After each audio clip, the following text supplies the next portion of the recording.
Hey, this is Chris Salkowski, and for today on October 30th, 2020, I'm going to have a devotional, and it's going to be about pushing through to where God is leading you to.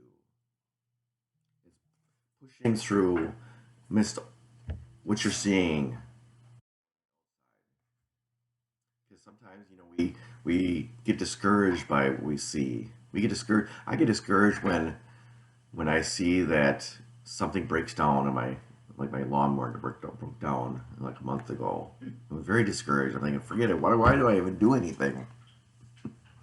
Or was trying to build a fountain. It wasn't working out. And we had a tractor. I spent tons of money on. My wife doesn't let me want to even think about it. We had to sell it for practically nothing because, well, it was nothing, but a fraction of what we paid for it. And when I put on it, I put on a nice loader on it, and it was all for naught.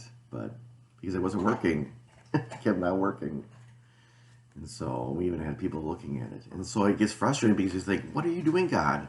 What are you doing? It's hard. Then you wonder if you should be even trusting. How can you trust a God that is like blocking you? It feels like, or causing you to stumble. It seems like, but we have to realize that God is doing something specific.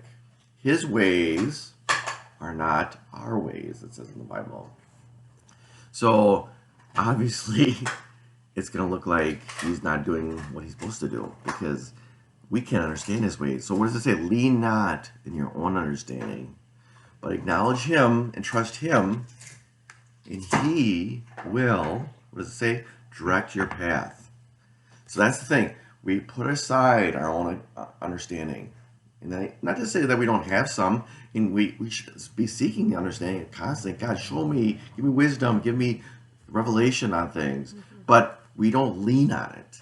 We don't trust it because our understanding is faulty. That's why we keep asking God, cry out to you, please, God, help me to have your understanding. Help it to know what I'm supposed to do next, your direction. And then he gives us what we need for the day. And we just keep following him.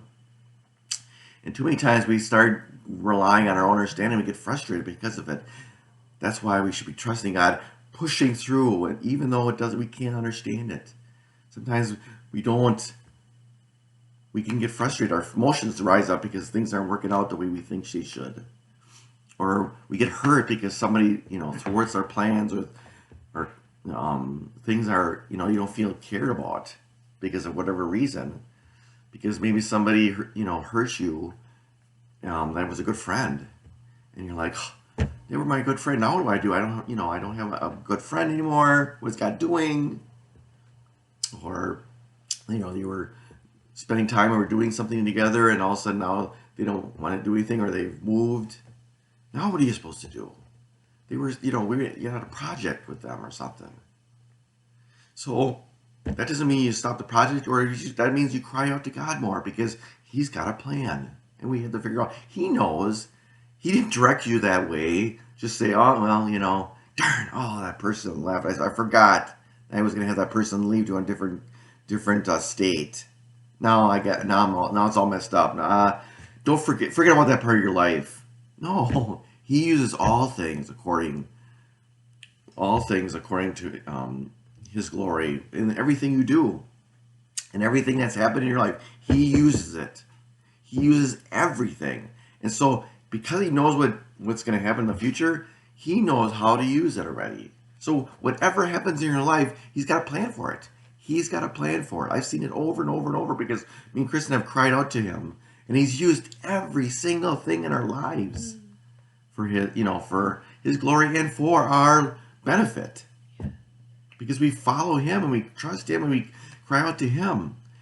Of course, it's going to look real messy if you keep fighting his plan, because he's going to have to direct you and say, oh, you got to go this way. It's hard to understand and use it all for as best it can be possibly done if you're not seeking the Lord. If you're not crying out to him and trying to hear what he's trying to tell you, it's going to get a lot more messy.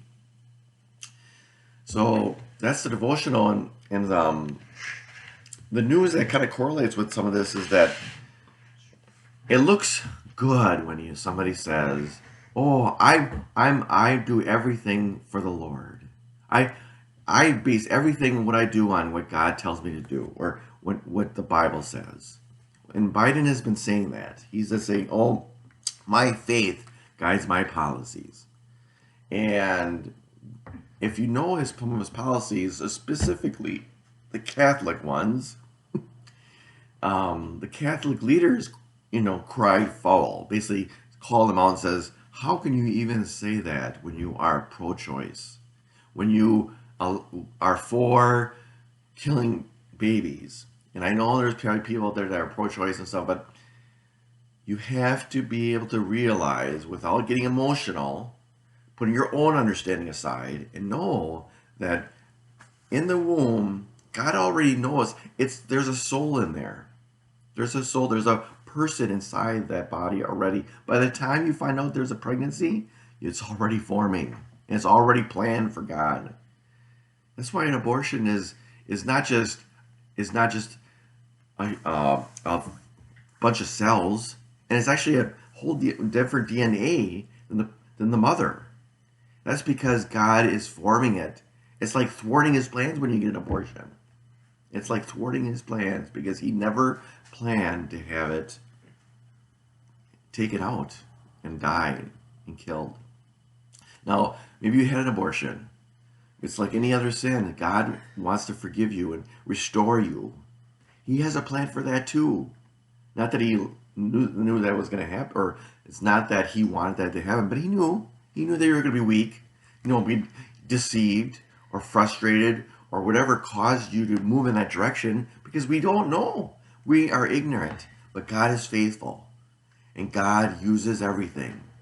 So he even uses our failures. I always just think, yeah, I fail so much. God, he kind of works and he does the second best and third best and fourth best for me, because I just fail so much that, gosh, he's lucky if he can get anything done through me, and all the screw-ups I do. No, he knows the screw-ups and he uses them. It's his first best because he already knows how much you're going to screw up, what you're going to do to screw up. And so he uses that to direct your whole life to a certain direction and a certain purpose. So he is directing everything. That's why we can have joy in all things, because the joy comes from knowing that he's going to use it. That doesn't mean that we just keep sinning, as Paul says. We don't keep sinning. We don't keep saying, God is using everything, so I can just believe whatever I want and do whatever I want, and God's just going to use it. No, because what do? We seek the Lord in all things and cry out to him. God, show me, direct me, give me understanding so I can do more of your will, because when we do more his will, that's when he brings it all together. It falls apart and it doesn't come all together when we're not following him. That's the whole point. You have to be following him for him to bring it together. If you don't follow him, it falls apart. Okay? That's very important to remember that. The other thing is Black Lives Matter. Some people, I think the purpose behind maybe a lot of people, or maybe a good percentage, I don't know how much, want, to support the black people, people that are of color. And I think that's a good thing. I support people of color. I love to be able to do that and help people. In Wisconsin, we go to Milwaukee like at least once a year or more. We like to, but I don't even know how violent it's been. But we like to go down and help out as many people as possible. I don't care who it is. We just go down there and we minister, and we we usually hand out a tract for to share Jesus, because that's the most important thing. And we give some either money or gift cards or whatever to brighten a person up, because we want to give people hope no matter what it is, because the hope is Jesus Christ. The hope is having the love from God and from others too. That's why we do it. Not just because of God, because love conquers all things, conquers sin, conquers fear, covers so much hurt and pain, And that's what we do. We do to love people, and that's what Christianity is all about. Is to love people.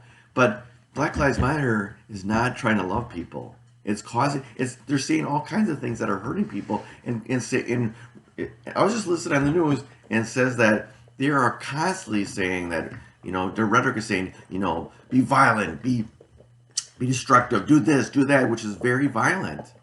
And that's not them. That's not the true Black Lives Matter. These are the people that founded it. These are the CEO that are saying these things. And they're the two people that are one of the two people that have founded it, that are the ones that are started Black Lives Matter, are Marxists. They're the ones. Marxists are those that push for communism. Oh no, it's just socialism. No, no, no, no, no. If you read everything about Marxism, I'm not talking about socialism. Socialism, even in itself, though, it doesn't work because of the fact that it creates power in a small government that people can take over that are evil, and that's why it doesn't work. It's because it doesn't have checks and balances like America does. And once people are in power, it's hard to get them out of power without. That's why people didn't like kings. It's because kings get tyrannical and get controlling, and then you have a bad king and it can destroy everything. Same thing with socialism. You can have a great start of government, but if you don't have to check the checks and balances, you just have a big government, and then you get the wrong people in or evil people in, which you don't know who they are because uh, you didn't know. Did anybody know that Weinstein, except for those a few people, Weinstein was evil, or Epstein didn't know much people. Weinstein. Huh? It was Weinstein. Epstein, I said. Epstein. And, I mean, some of these people you don't even realize. Well, look at all the people that are serial killers. I didn't even know they were my neighbor. So we don't know. That's why you have checks and balances. That's why we have a society that has a free market, so that people can compete. And when there's something wrong, when a person's evil in their government or in their private business, you just don't shop there. See, that's why you have a free market. Capitalism isn't just about making money, it's about competition. Competition so that when somebody's bad, you don't shop there and they die off. And then those that are doing the right way, doing it the right thing, get the support and get rewarded for it, and they make the money. It's like sports or entertainment or anything. Um, so that's what, just want to share all those things about the news and how to sometimes look at things, because it's easy to make it look good. It's easy to see something and lean on our own understanding. Oh, Black Lives Matter is so great. Yeah, if that they have good motives and their agenda is what is godly, but it's not. It's not. So that's why you just have to separate that out. Have a little discernment. Ask for God. God, show me the truth. Open my eyes to whatever it is. I even open my eyes to what any conservatives or Republicans are doing, because sometimes they can look like they're doing the right thing. Like, oh, no, no, no. I mean, there's things I don't agree with. What's with even Trump's doing to some degree. Sometimes I wish I could be an advisor. Crystal's rolling her eyes. I know it's not my place. I'm just kidding. But I just, we just got to know that God has a purpose for each person. We just have to be directed by in ourselves and pray. That's what you can do right now. We can pray every day until the election that God puts in who He's supposed to put in all across the country and afterwards, because whoever's going to be elected, there's going to be a lot of turmoil either way. And we want God to be protecting and not the devil to be able to thwart anything. So keep praying up to January 20th when everything is finalized. Okay, so God bless.